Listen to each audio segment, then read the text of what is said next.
everyone, and welcome back to another week of Pardon the Disruption. We are back from our 1 week hiatus. Had a little bit of an unexcused absence, but it's okay. Everyone is refreshed. We're recharged. We're ready to engage in some debate.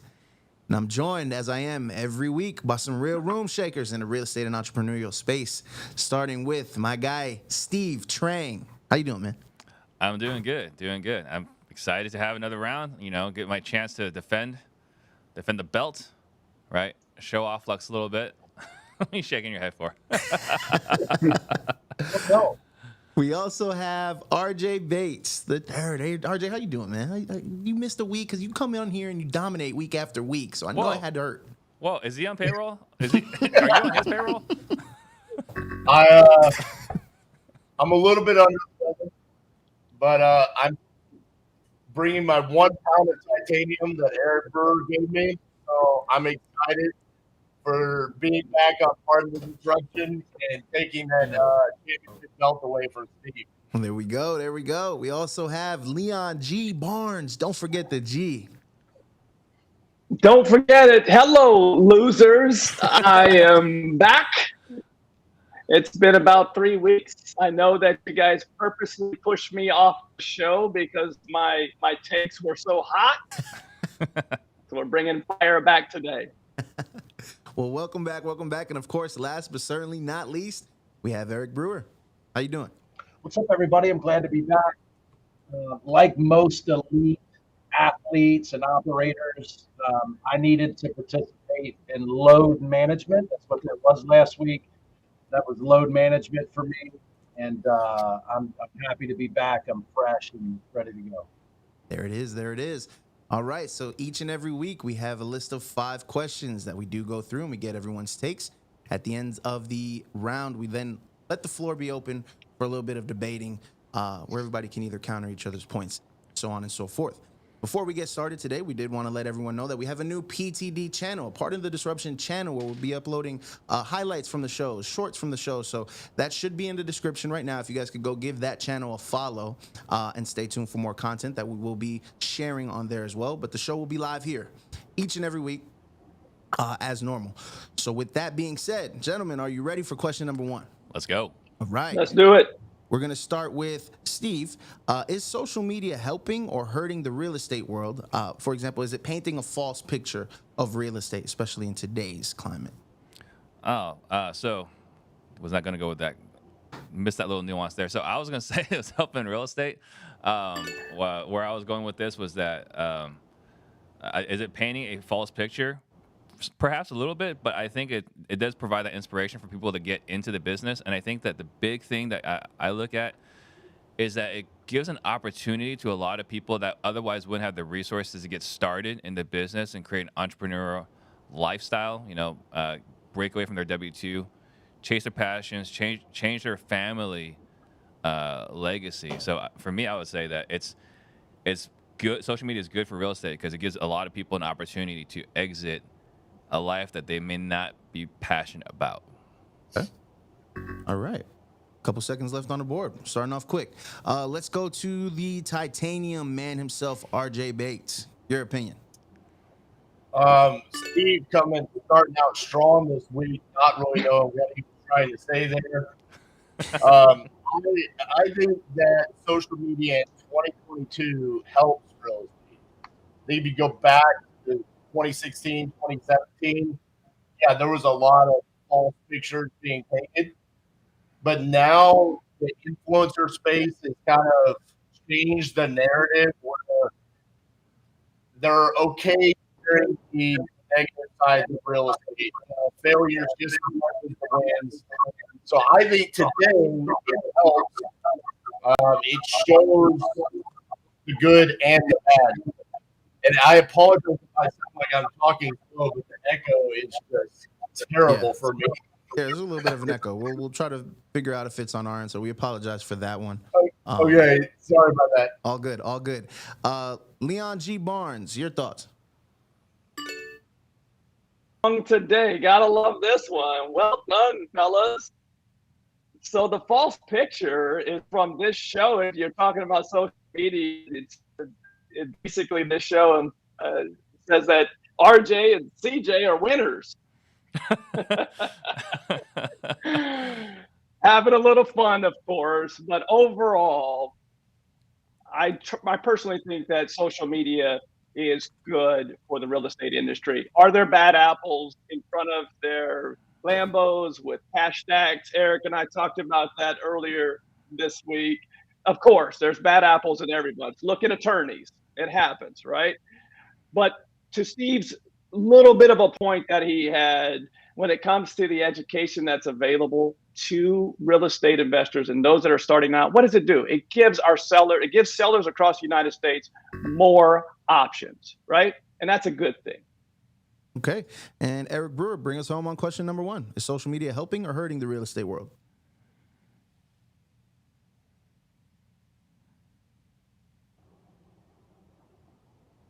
Eric? Shut everything down. The echo. There you go.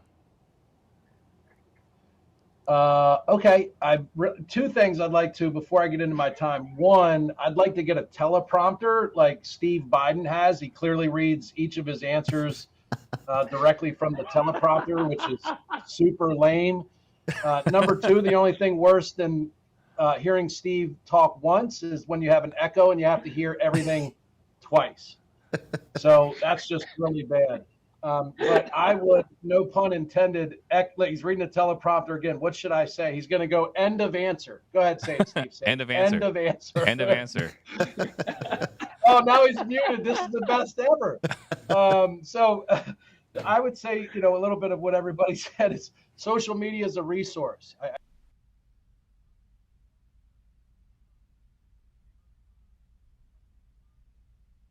That's good or bad.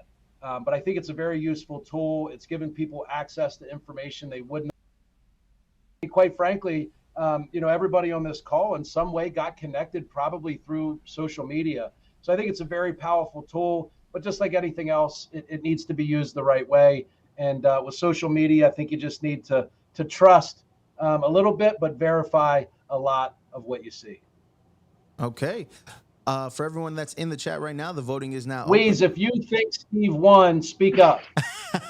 I cannot confirm nor deny who my voting is with. Okay. Not a peep. Gentlemen, the floor is open to agree or to disagree, and the chat is now open for voting. Yes. Hello? I think Bang with Trang. I think RJ did make a small good point there, which is that the evolution with influence and social media is that we've had to be more authentic over time. So we're seeing more truth now than before, right?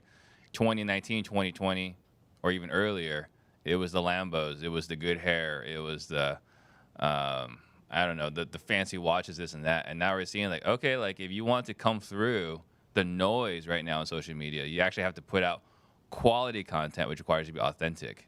So good point for RJ there.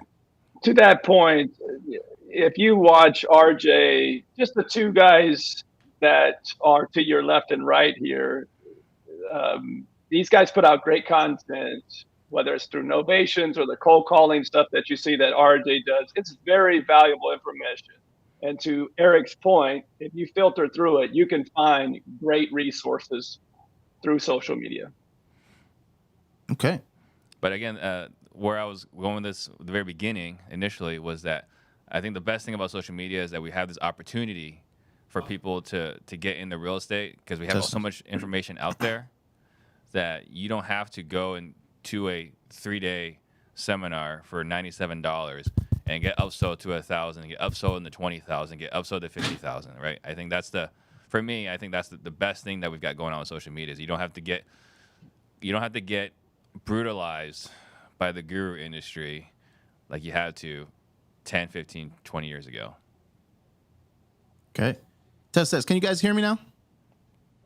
We got you. Okay, perfect. Not sure what was going on. Any last points before we close the voting?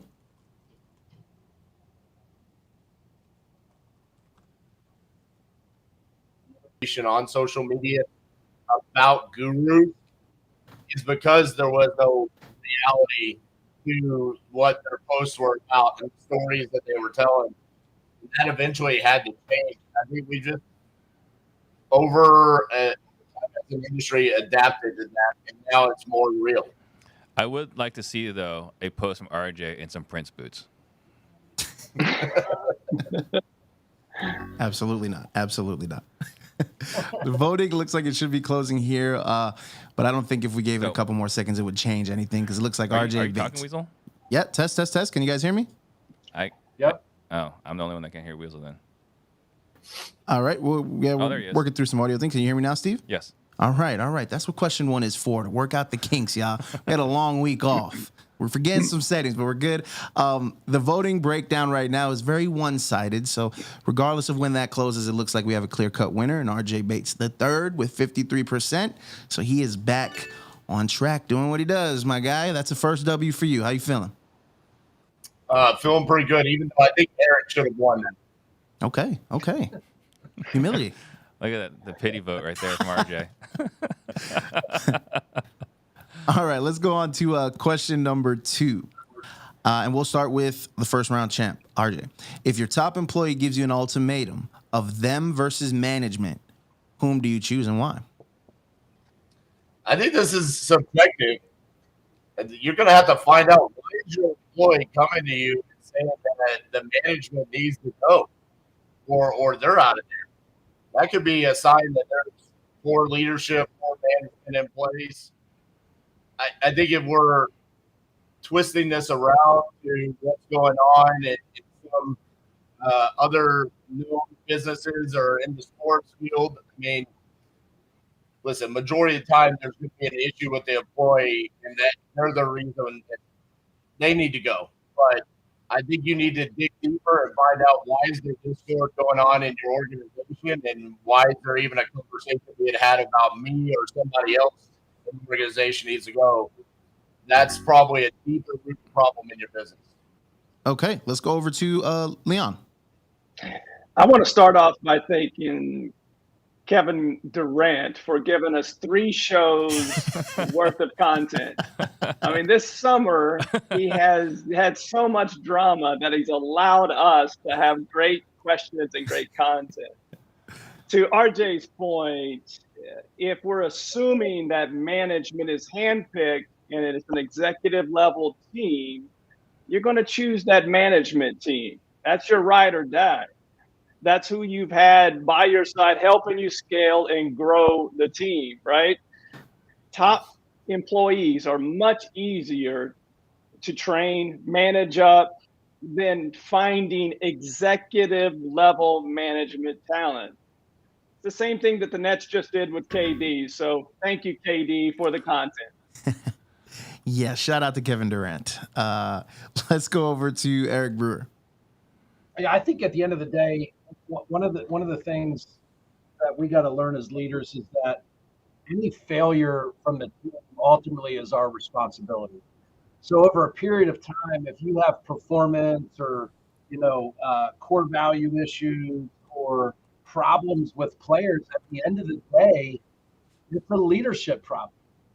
So over an extended period of time, if I continue to have issues with, let's say, Kevin Durant, it then becomes a Steve Nash issue, right? If you have a track record of people or players or performers that are unhappy, that want to leave, that are culture problems, at some point it's a leadership issue. So in the beginning, you got to address it with the player or the employee, but over a period of time, it's not corrected. It's 100% the leader's obligation to make it right.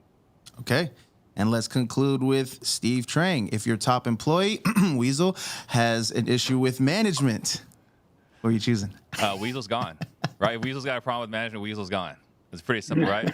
So top players, I think they maybe a little diva-ish, may bring some drama. But for me, I look at it goes mission of the company, then the team members, right? So if we have a problem with a team member, or a team member has a problem with management, it's the top player that has to go, and it sucks, right? It sucks to watch top quality talent or high performing talent go out the door, but being good at your job is just one capacity. Social intelligence, emotional intelligence, working with your team members is also an important talent. And we have issues where you can't get along with your teammates, you can't get along with management, you're the problem. And so, yeah, for me, it's easy. All right, the voting should be opening now in the chat. So everyone that's tuned in, go ahead and place your votes. And gentlemen, the floor is open. I would tell you one of the best examples I've ever seen of this. A few years ago, at Collective Genius, they had a gentleman that worked with Patrick Lencioni, and he spent several years in the San Francisco Giants organization. And he was in charge of leadership and culture and player development. And without naming names, he said simply, we had one of, if not the best baseball player of all time. The year after he retired, we won the World Series. Mm. So when you have top talent, but that talent does not align with what Steve said, the company's mission, the talent does not make up for the cultural divide that talent will create. Yeah, I mean, there can be at times with the top talent a performance vacuum because this person's taking too many resources, right? Or this person's getting all the accolades, discouraging people. Or there could be a tumor or acting cancerous in the office and, like, demotivating people. So you might find that after the top talent, quote unquote top talent leaves, other people rise up and their performance increases dramatically because it was the initial top talent that was holding everyone else back. That said, I know our answer was strictly about getting rid of the employee versus management. To the other side, there are bad. Of course. We have to evaluate everyone. If there's a track record there with management that needs to be addressed, then we have to address that as well. They're not off boundaries of being fired, right? But if we're assuming the management team is good, then the players are they have to. What about in the scenario where the player, the employee come in and say, listen, the reason why we're not getting results is because of management. And if you don't make a change in management, I'm out of here. We work through it. We work through it together. All right, so RJ comes up to me. He's like, hey, Steve, I got to let you know, the management team is just, the crap in the bed. We can do better. I say, okay, RJ, appreciate that. If you were in my position, what would you do, right? And then we're going to work through it together. And if we find that the management team isn't getting better and they are the problem, then they've got to go, right? But once it becomes, Steve, it's me or Weasel, like, bye, RJ. This is the second time you've told me that you would not have me in the organization. I would have you if you would just drop your expectations and compensation just a tad. And Steve, don't forget, sharing is caring. He's still on the record saying he would not share bottles in the club with me, and that, as your superstar player, still emotionally disturbs me somewhat. Yeah. Voting is open right now. It's actually a very close race between Steve and RJ, so we're going to give a few minutes to go ahead and complete the voting. Any last second arguments or comments from the panel really quickly before we close the voting? I think one of the things to consider is that real top talent should have some form of leadership and management ability. One of the things that's grossly overlooked in organizations is leadership does not always go from the top down. And I just had this in an interview with someone that's taking an executive position here. And the reason he was leaving his other job was because of leadership. And my question to him at the very end was, what could you have done differently? How did you end up failing to have the impact that you desired? At your position in the organization, you could have led the leaders down the path of making the change that's required. And all I really wanted for him was to take ownership of it, which he did. He said, you know what, now that I look at it, I failed. I just could not get it done. But that's one thing that I think that people overlook, that if they're really a top talent, they should have some management and leadership. And it's one of the biggest things people talk about between LeBron and Michael Jordan, right? Their ability to lead. That's what separates top talent from what looks like top talent. Agreed. Great point. Eric, I'm not going to lie. There's a tie right now in the voting between RJ and Steve, and your last point just made me want to give you the point. but I'm not sure if that's how it works. So RJ and Steve are going to split this point, apparently. You're in control. I am in control. You know what? Points for Eric Brewer on that one. If I send RJ Nice. up, he'll just mute himself and allow me to win anyway. The guy, dude, he's so like I can't tell you how happy that made me. Look at him. He's like, he can't stop smiling. He takes it everywhere. So I just got to figure out what I'm going to send him next, and I'll win one of these days. It just may cost me dearly. There you go. Hey, well, if gift giving is working, don't forget the host of the show now, okay? I'm in control. Well, if you're in control of the points, in order to get a W, you might see some things coming your way from Florida. Yep. I'll be waiting, Leon. All right, guys, let's go on to question number 3. And we'll start with the champion from the last round, Eric Brewer. Are you for or against having a real estate business partner?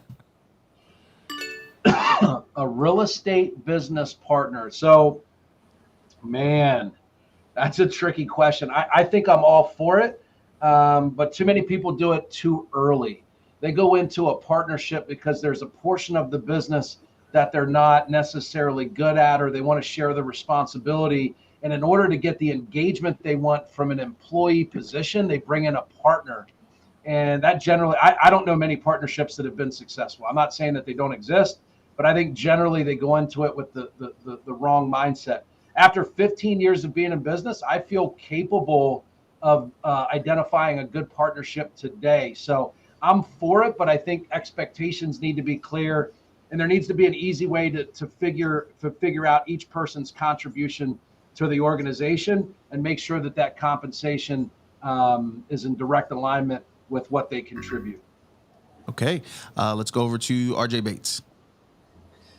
So I'm lucky enough to have ignorantly stumbled upon one of the best partners in existence with Cassie, but I didn't know what I was doing to get into that partnership. I didn't know how to properly vet out if that was going to work.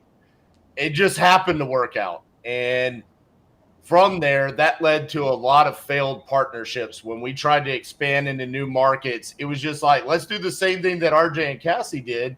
Let's do that with a third person, and it failed. I agree with what Eric's saying. I think a partner can be a valuable asset if vetted out correctly. It's just like doing due diligence on buying an asset that you're going to hold long term. You're making a marriage forever. Otherwise, you don't intend for that business to exist forever. So if you're not going to put it into due diligence to make sure that's the person you want to do business with for forever and ever, then no, you should not have a partner. Okay, Steve Trang. So I recently partnered up with Paul Sparks on a different product, and I learned a lot from him. And one of the things I learned from him was maximum upside and least amount of risk, right? And if we're talking about maximum upside and least amount of risk, then one of the things you want to do is kind of like what Eric alluded to is this due diligence, right? Like, let's have this expectation, let's have this dating for a little bit. And, you know, I feel like I'm the biggest hypocrite because I've been pretty much anti-partnerships. You guys listen to it on the podcast.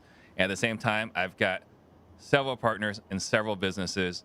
And I did recently go through a recent business divorce, and I've heard a bunch of other recent business divorces as well, right? So I think you got to be very clear. If you're going to do it, you got to be very, very clear on the expectations, what the other person is responsible for, accountable for.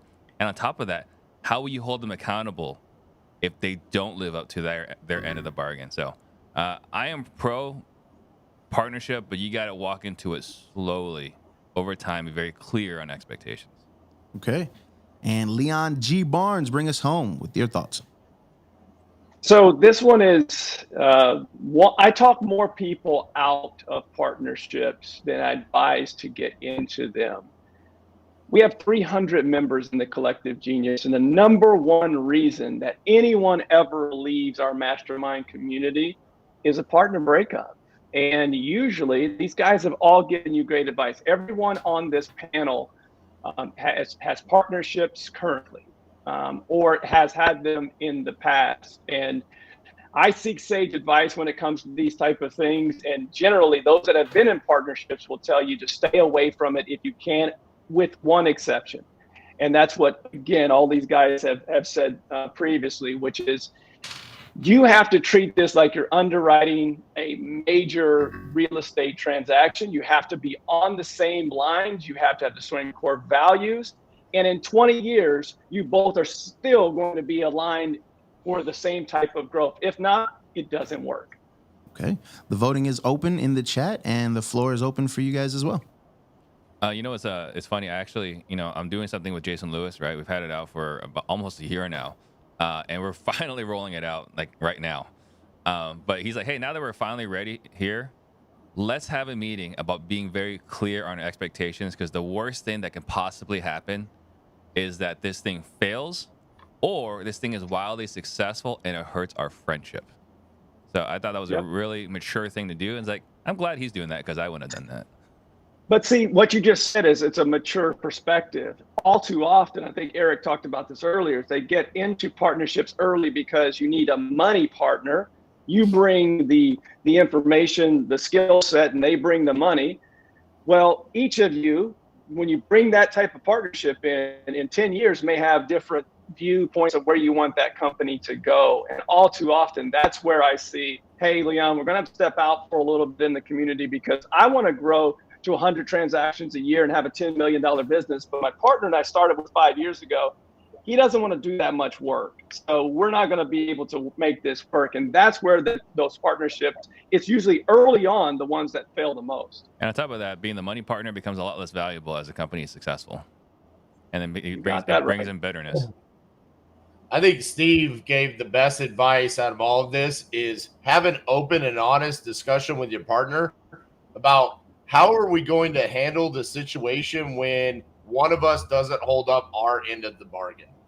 Because that is where, even for me and Cassie, me and Elijah's been my best friend since 5th grade. I've known Cassie for 15 years. That's a difficult conversation to have, even when it is your best friend. Like, hey, man, this was your responsibility to the business, and you're not holding up your end of the bargain. There's a lot of emotions involved in that. I think that's the key to making sure that expectation is set before any partnership is put together. Okay. I can tell you this, even if your best of friends last on this, and I'm just going to tell you it's the last thought.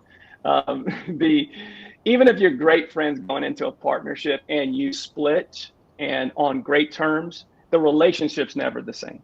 It just isn't. If you've known someone for 20 years and there's a split, even on good terms, you'll never be the same that you were before. So that open dialogue, that robust dialogue has to be had. Okay. Great points all around. I got to say, RJ, I love the way that you're using the titanium plate to emphasize the points. Absolutely. And apparently, because Steve said something intelligent, all of my votes should go to Steve. I saw that. We also do have another comment in there from Cassie. She says that RJ and she have the best 2 business partners on the planet. So I can appreciate that love is in the building today.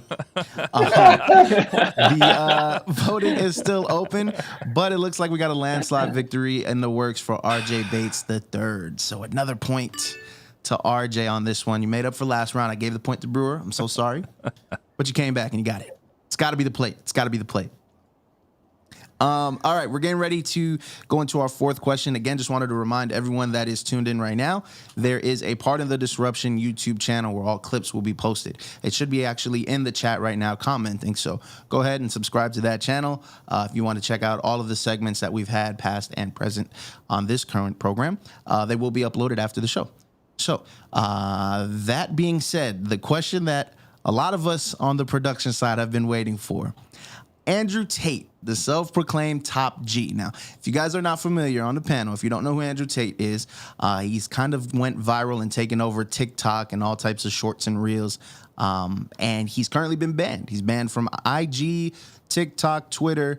He is somewhat disrespectful with some of the things he says based on your interpretation of it, because his self-proclaimed motivation is healing damaged men and giving them the confidence to kind of reform and reprogram themselves. With that said, some of his takes, again, borderline disrespectful. Some are just flat out disrespectful. Some of them do make sense.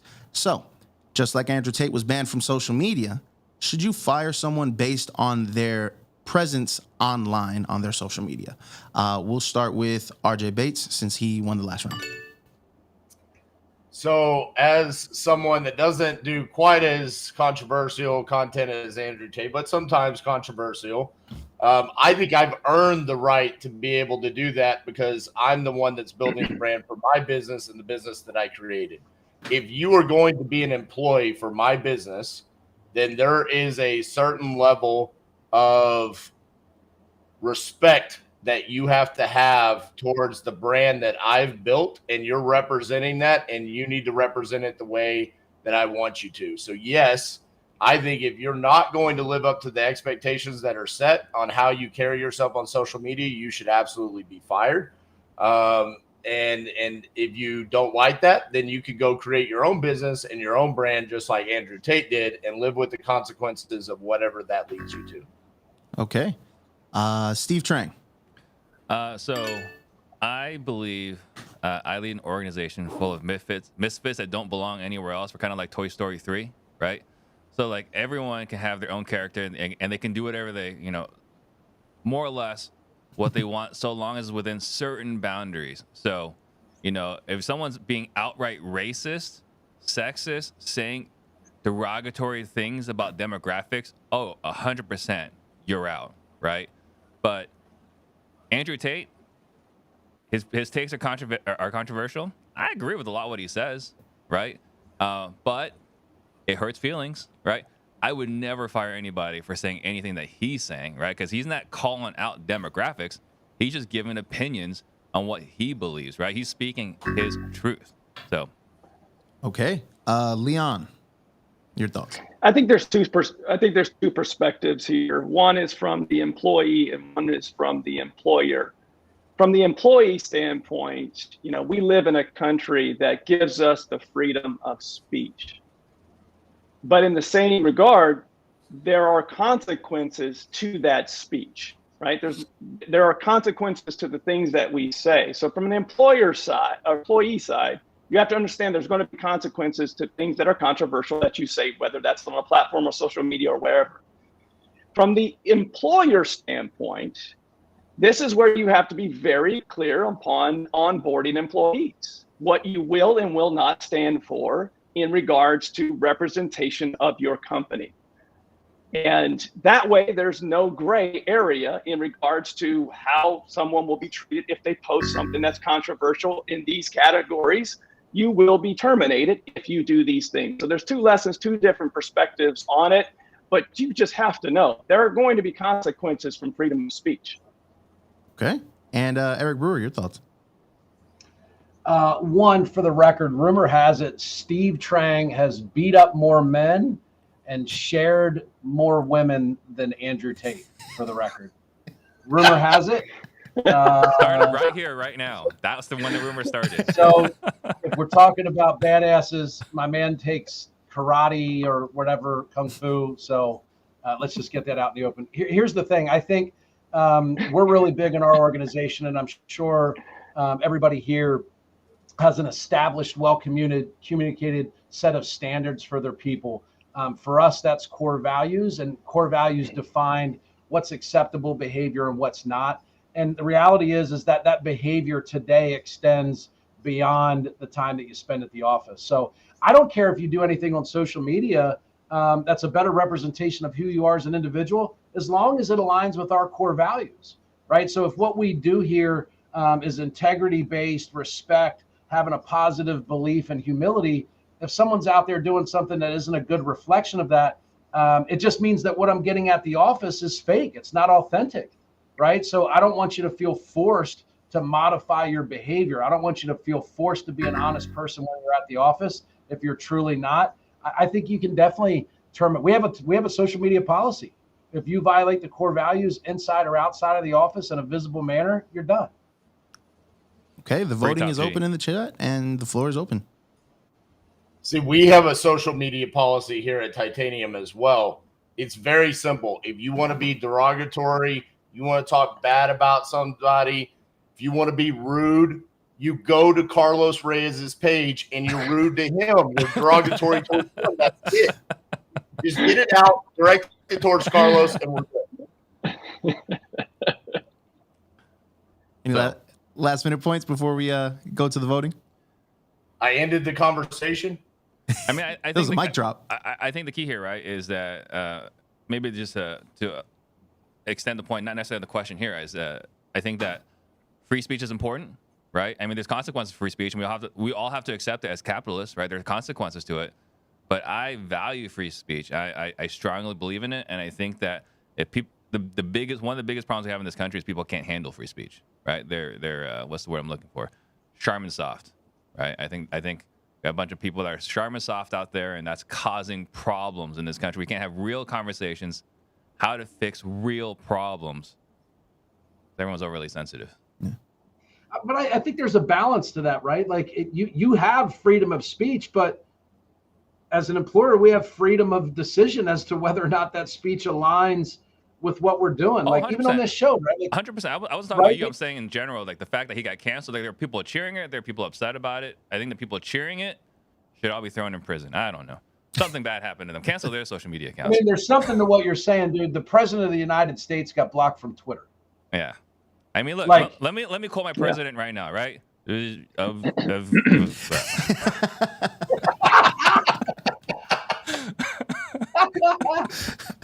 Steve taking Steve, the you mic gotta drop. be careful doing that. Remember, I almost got canceled for even making one Joe Biden joke. Okay, I was quoting him directly.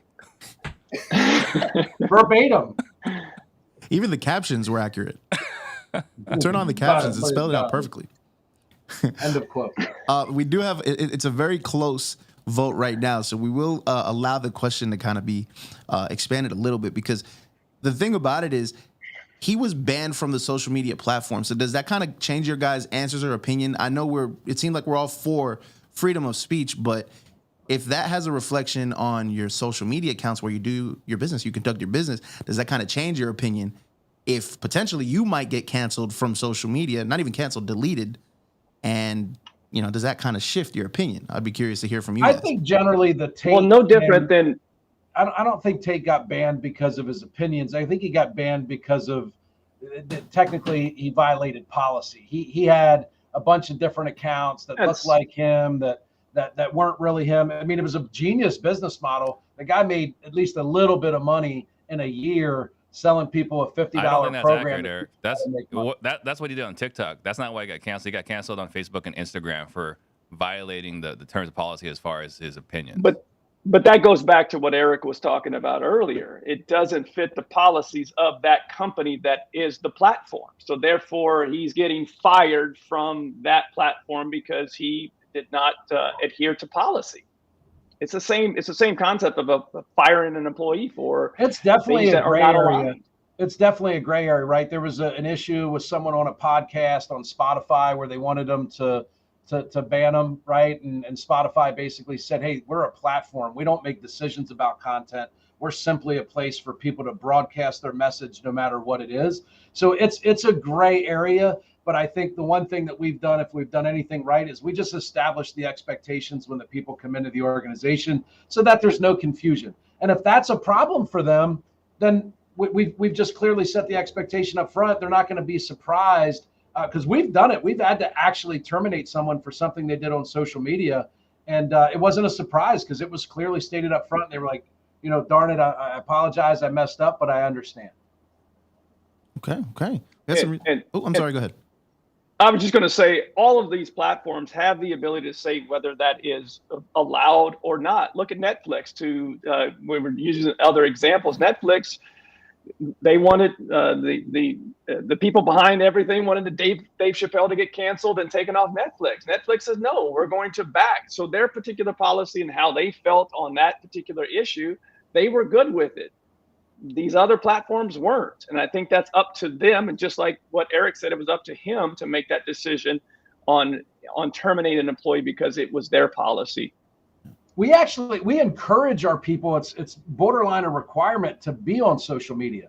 Again, I think RJ's seen it right. Like there's a development or a benefit to having a brand that goes beyond whether you do any education or anything like that.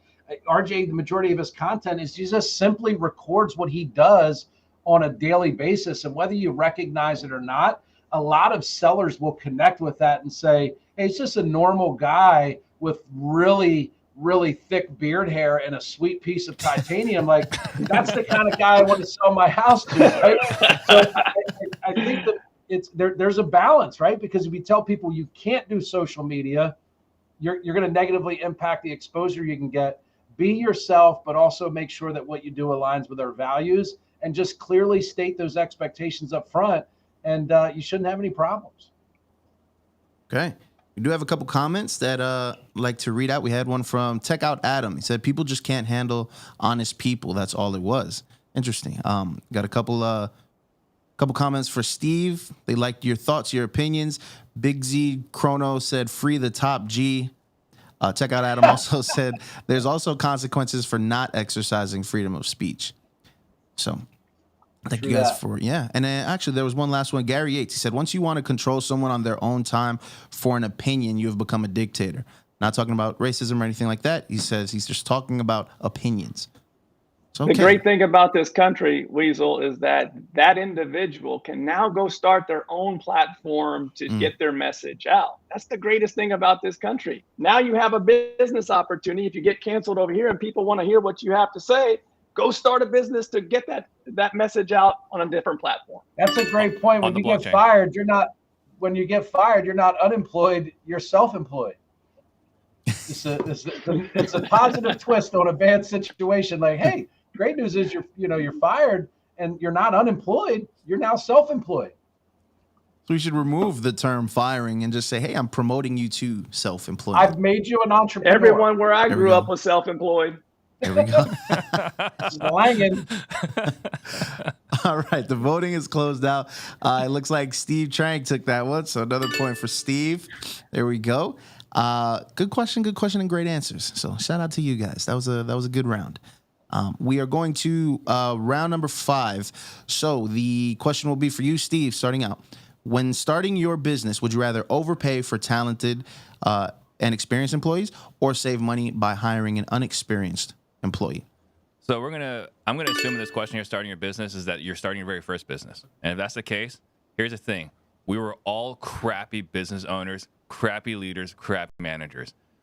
It's a miracle, right? It's like the fact that we're able to make it as far, all of us. So for me, I would rather learn my management leadership skills on a lower paid, less experienced employee, because the fact of the matter is I can't manage to keep a quality employee. I won't be able to employ a high caliber person when I'm starting, because they'll look at me, they'll see the mess that I am, and bounce. All right. So for me, I would hire an inexperienced person because I would be an inexperienced leader and manager. Okay. All right. Let's go over to RJ. So I agree with what Steve said, but I am going to kind of transition that. It says when you're starting your business, so that could be starting any business. So for example, for us, we just bought Woodhaven Country Club. That's us starting a new business. We've never owned a country club before. I'm not going to go hire inexperienced people. In fact, I'm interviewing people like Tom Kite, the Jack Nicklaus Club company. The most highly experienced companies out there that I'm going to bring in to be my golf course architect. Superintendent's going to be super experienced, high paid. So I think it just depends on where you are as an entrepreneur, and then also what type of business you're starting. If it were specifically talking about starting a wholesaling business and you're brand new, Steve's answer is absolutely correct.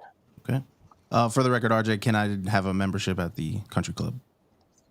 Depends on if you stop giving my points away to Eric when I win. All right, we'll take that as a no. Leon G. Barnes, your thoughts?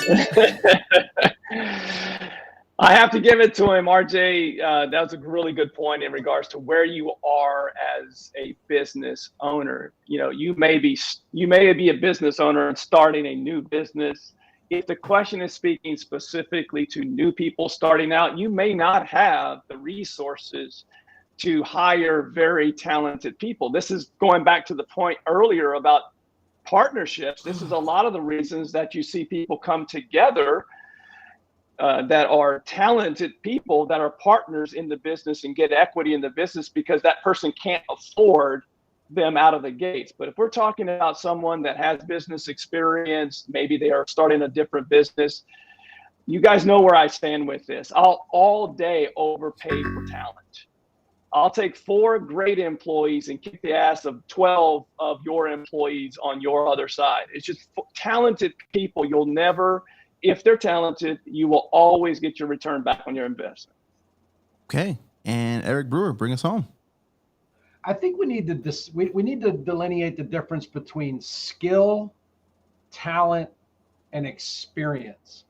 Right? Like if you think about a lot of the answers, it was based around, like what RJ say, which I happen to agree with, but I think the language creates some lack of clarity, is that he's hiring experience. Experience is not an indication of talent or skill. I read in a book a long time ago where a guy said he heard someone tell him that they had 15 years worth of experience, and he corrected him and said, no, you have 1 year of experience repeated 15 times. 15 times. So there's a difference between experience and skill and talent. The way that the question is worded is I'm always going to go for talent.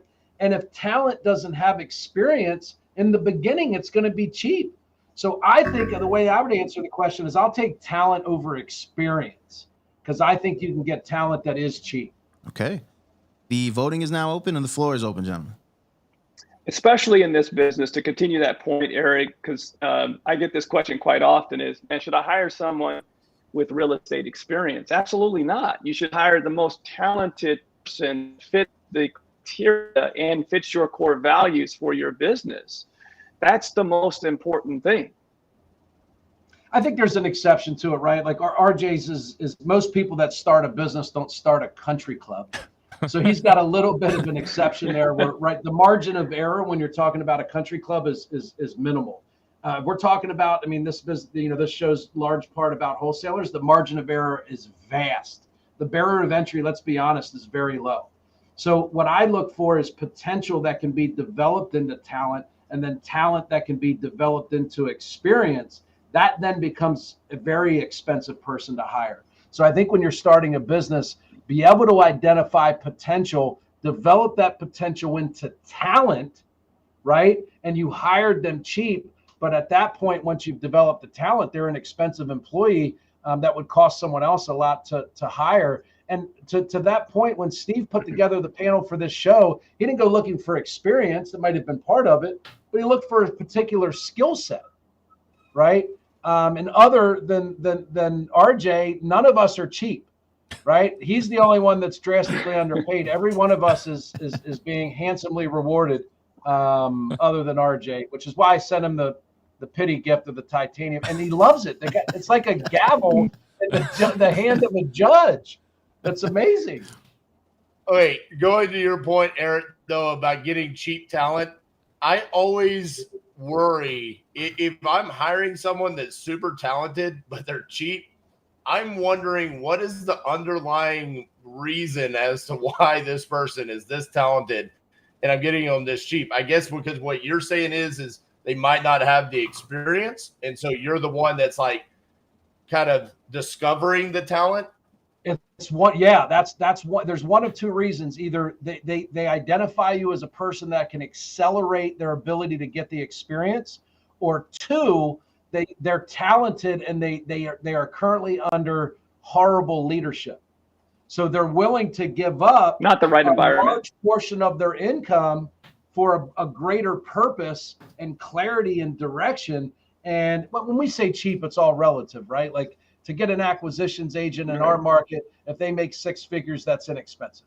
But I think those are the two things. They're looking at you going, I'm going to work for, I've had people, I don't know about you, but they message me all the time and say, I'll come work for you for free for the experience. It doesn't get any cheaper than free, right? And they're talented people, but they're paying for access, and rather than paying for it, they're sacrificing some income potential. Hey, Weasel, I think this question just kind of spurred a good question for next week, which is, should compensation be set as a company, or should it be determined based off of who you're hiring? Noted. I think that's kind of part of this conversation is because, honestly, as a company, we kind of have set pay structure already. We're not really changing it based off of who we're hiring. I think that's a great point. Also, I just can't get this out of my head, right? Like if you were to look at the prototypical country club owner, I for sure had RJ Bates in my mind. Like, did anyone? He looks more like a country club employee than owner. One hell of a maintenance man. He can run, my man can run a mower with the best of them. Listen, I went from country club employee at $7.25 an hour to the owner. Okay, That's phenomenal. He looks like the guy that bought the country club because he was in the longest driving competition and he won that a couple times, and it allowed him to buy the country club. Looks like the longest driver guy. A couple of sponsorship deals. Yeah. Speaking of sponsorships, we would like to shout out this week's sponsor, which was, well, nobody. So RJ, maybe the country club can break into that marketing budget and, throw us a little bit of change for PTD. RJ, I got a question for you. You definitely, I think you can tell a lot about the type of clubs a guy swings. You play golf? I do. You swing King Cobras? I do not. Oh, you got a King Cobra look to you. What do you swing? Callaways. All right. Fair enough. And they're made from titanium. Yes. Nice. Out there. I should have known. All right. Yep. Well, the voting is concluded, and it looks like RJ Bates took that one. So another point for RJ. And we are at the audience question of this show. So thank you guys for submitting all of your questions in the chat. We have selected one. That question is, and we're going to start with RJ, with the current unknowns in the real estate market, would you rather wholesale land or houses? Why not both? Why are we picking one or the other? I mean, this is that's kind of a silly question to me. I guess if you're trying to be laser focused, because I do preach, hey, have a hedgehog concept, make sure you know exactly what you're doing. If it's up in the air, I think you could go after land because it's going to be easier for you to be able to underwrite. And then that's one less skill set for you to have to learn. I think there's probably over the course of time, it's going to be easier for you to do single family. But if you have to pick one and you're trying to figure out a skill set, pick land. Okay. Let's go to Steve Trang. If you have to pick one, I would say houses. And more specifically, houses, the ones we target are median market prices and below, because there's always going to be an appetite for that product, right? No matter what's going on, people always are going to need a place to live.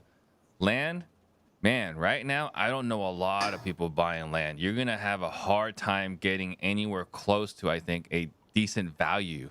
If you tie it up for more than 10% of market value, I think you're gonna have a hard time selling the property right now, trying to sell land. So I would say for me, single family, and even more specifically, median market value or lower. Okay. Eric Brewer. I can't help but to sometimes pick on Steve, and it's only because some of the things he say just demand it. He doesn't know anybody buying land because he's not selling any. He doesn't know anybody buying 67 Chevelles either because he doesn't have any to sell. He also said that if you lock up land 10% over market value, you're going to have a tough time selling it. No shit, Cletus. If it's over market value, 10%, you're not going to be able to 10% sell it. of market value. That's not what I heard. You said 10% over. It is what it is. But if it is 10% of market value, you can definitely sell it. And every house that I know that people are buying is built on land. Every house. I don't know.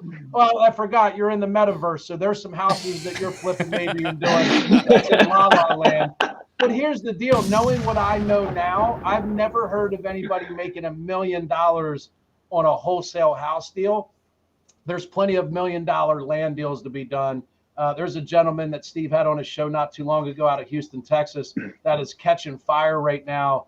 And I just happen to be following him on social media. And he basically said, hey, wholesaling houses, wholesaling land, it's kind of the same thing. You just got to learn the underwriting.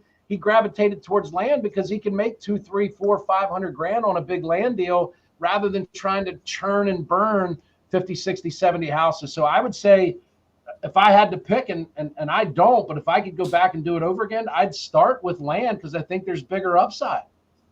Okay. All right. And Leon Barnes, bring us home. So if we had to pick here, in which I would encourage you, as RJ said earlier, if you're starting out, laser focus on one. The only downside I see to land for someone starting out from a wholesale perspective is I know plenty of people that are selling land. What Eric's talking about is not the norm usually with most land flippers and those big plots that they're selling for six-figure wholesale fees. Usually it's people that are doing deals $5,000 to $20,000 quick pieces of lands that are not they can't be developed on usually. That's usually the wholesale land person I see, and they typically have to have more capital because they have to take that property down and then sell it on terms, because those type of properties are easier to move on terms. So for me personally, I would say go the route of houses, just because there's so many opportunities. A guy like RJ is a perfect example. He's buying houses across the United States. So I want to say something about what Steve said. I think this also is a clear indication that your answer should also depend upon what market you're going to be doing this in, because what he's seeing in Phoenix is not what's happening anywhere else. I mean, here, like we just wholesaled a deal in Tampa. It was a vacant lot. It went multiple offers well above asking price. Okay. Here in Dallas-Fort Worth, 10% over? It must not have been 10% over value, or otherwise it wouldn't have. We basically sold it at like 85% of market value. Okay. All right. So a 15% discount. When I see Eric, So, I'm and going then to slap the hell out of him. But continue. Yeah, and thanks for the call, RJ. Appreciate the call on that land. It got emailed to you because we use Investor Lift. Maybe that should be our first sponsor, by the way. But I would say land is moving in other areas. Okay. Yeah, I mean, I guess the reason why I said this far and fewer, and again, I mean, obviously I'm not doing a lot of land, so Eric's got a good point here. The reason why I'm saying that there's not as many people buying land is that for land to be effective, right, the person you're selling it to probably has to have plans for developing the land. And I don't think there are as many people right now actively buying land to develop. I mean, it seems like at least the builders, the big time home builders, are all hitting the pause button and liquidating their inventory, right? So I think like there's not a ton of appetite right now for developing at this exact moment in time. I think there is an appetite though for land. Buying land and planting a tree have the same two rules. The best time to buy it was 20 years ago and today. It's just there's no last time at some point, right? We all know that there's a housing shortage. And the reality is there's not enough existing homes that can come back on the market. If anything, because of the hedge funds that bought whatever the number was, 100,000, 200,000 homes in the last 2 years, the only way to try and close this gap between supply and demand will be new construction. As soon as they figure out inflation, right? That land there's no other magical way to create inventory. It has to be built. Now, whether it's single family or multifamily is to be determined, because one of the things I see with a local developer here is they're able to get much easier multifamily approvals for land entitlement, because they're seeing it as, listen, we can house 140 people on a 2-acre piece of land rather than one person with an acre of land that, effectively it's waste. So they're starting, at least locally, we've seen where they're making land more likely to be developed into multifamily than it is single family, which is weird because it's historically been the opposite. Okay. And last I checked, they're not making any more of it unless you're going to Dubai or the Big Island of Hawaii. Or Metaverse. It's the only places that they're the Metaverse. Yes, NFTs. Exactly. The answer, but RJ gave you the best answer out of the gates. I mean, both are great models. Just laser focus on one. And I will also just throw in, like here in Fort Worth, for example, like it's easy to go and look. Like Fort Worth is the fastest growing city in the top 50 cities in the United States. Any piece of vacant land right now is a valuable asset to anyone in this city, whether it's for multifamily, commercial, because it's so densely populated in certain areas. We don't have retail. We don't have restaurants. We don't have gas stations. there's a shortage of almost Running everything because of the growth. Working So running toilets, water. indoor plumbing. It looks like the voting is still open, but there's a landslide in the progress, and it's Eric A Brewer with landslide. 60%. I see what you did there, Weasel. I Thank see you. what you Thank did you. there. I appreciate it. I kind A of do this sometimes. landslide. Yeah, Eric Brewer's got a nice sizable gap in his voting, so it is still open, but it looks like you're taking the W on this one, Eric Brewer. So 60% of the votes. It's impressive. That does conclude actually all of the questions for this week. We have our champion RJ Bates again raising the trophy that will eventually come when we get a little bit of sponsorship money. We'll be able to give you something physical. You have the titanium though, so that should work. You gave arbitrary Well, points. this- You can this also give an works arbitrary trophy. You don't have to give the trophy to RJ. And we're just making rules up as we go now. It's working. It's working. We do thank everybody who is in the chat submitting questions and interacting with us. I do want to go virtual left to right. Let everybody sign off. Tell everyone where they can follow you at, where they can check you out at. And let's go ahead and start with Steve. All right, Steve Trang, Real Estate Disruptors, obviously on this channel. And, you know, we're really passionate about helping people get better at buying more houses at deeper margins, which is more challenging now than ever before. So if you guys are interested, our sales training, check us out, disruptors.com. Here we go. All right. And I do want to shout out. We did have a $50 donation from Tam that said shout out to the land buyer. So thank you so much for that. And let's go ahead and go over to Eric Brewer. Eric Brewer, I'm on Facebook, Instagram. I am currently teaching novations. It's one of the hottest things that's going on right now. I'll do a selfless plug. If you want to learn novations, go to brewermethod.com. In today's market, one of the things we talked about, whether it's land, wholesaling, firing people because of social media, business has got a little tougher lately, and it's probably going to continue that way for at least the foreseeable future. Novations, for all of you wholesalers out there, will give you the ability to wholesale retail style properties at retail style prices. We just reached 20 people that have signed up and joined us this month. We now have over 200 students that we've helped teach and implement novations. Go to brewermethod.com. And we've done 2 novations this month. Nice. All right. Let's go over to Leon Barnes. Oh, I'm sorry. RJ Bates. RJ Bates. I skipped over you, man. You say RJ Barnes? RJ Bates. Leon's on deck. Leon's on deck. I skipped over him. So yeah, shout out again to my buddy, the King of Novations, Eric Brewer, for sending this to me. I was so excited the other day when I got this gift from Eric that I made a TikTok about receiving it. And because of that, Eric's wife actually found out that he's on Instagram and TikTok and followed him back. So I'm just excited for Eric that his wife now follows him on social media. All publicity is good publicity. There you go. Hey, Eric, great job on your first 2 points on PTD. Great Thanks, show, man. guys. Appreciate it. Two more than Leon got this week. There. Yeah, no Everything doubt. Said, let's end it up with Leon. Don't forget the G Barnes. Yeah, I must have started out with the whole loser thing, and so that worked against me. Apparently, no points today. Got held out. Got 0. Wow. Okay. Well, the good thing is I look forward to these when I am on here. They kick me off usually because they don't want to hear all the hot takes. That's cool. That's cool. I'll see you once a month in regards to coming and kicking as much as I can. Collective Genius, Real Estate Mastermind, guys. That's what I'm on here representing. Learn more about CG.com. I have great friends like Steve and Eric that we get to meet up quite often. And eventually I'm going to get my man RJ in with us as well. Looking forward to that one day.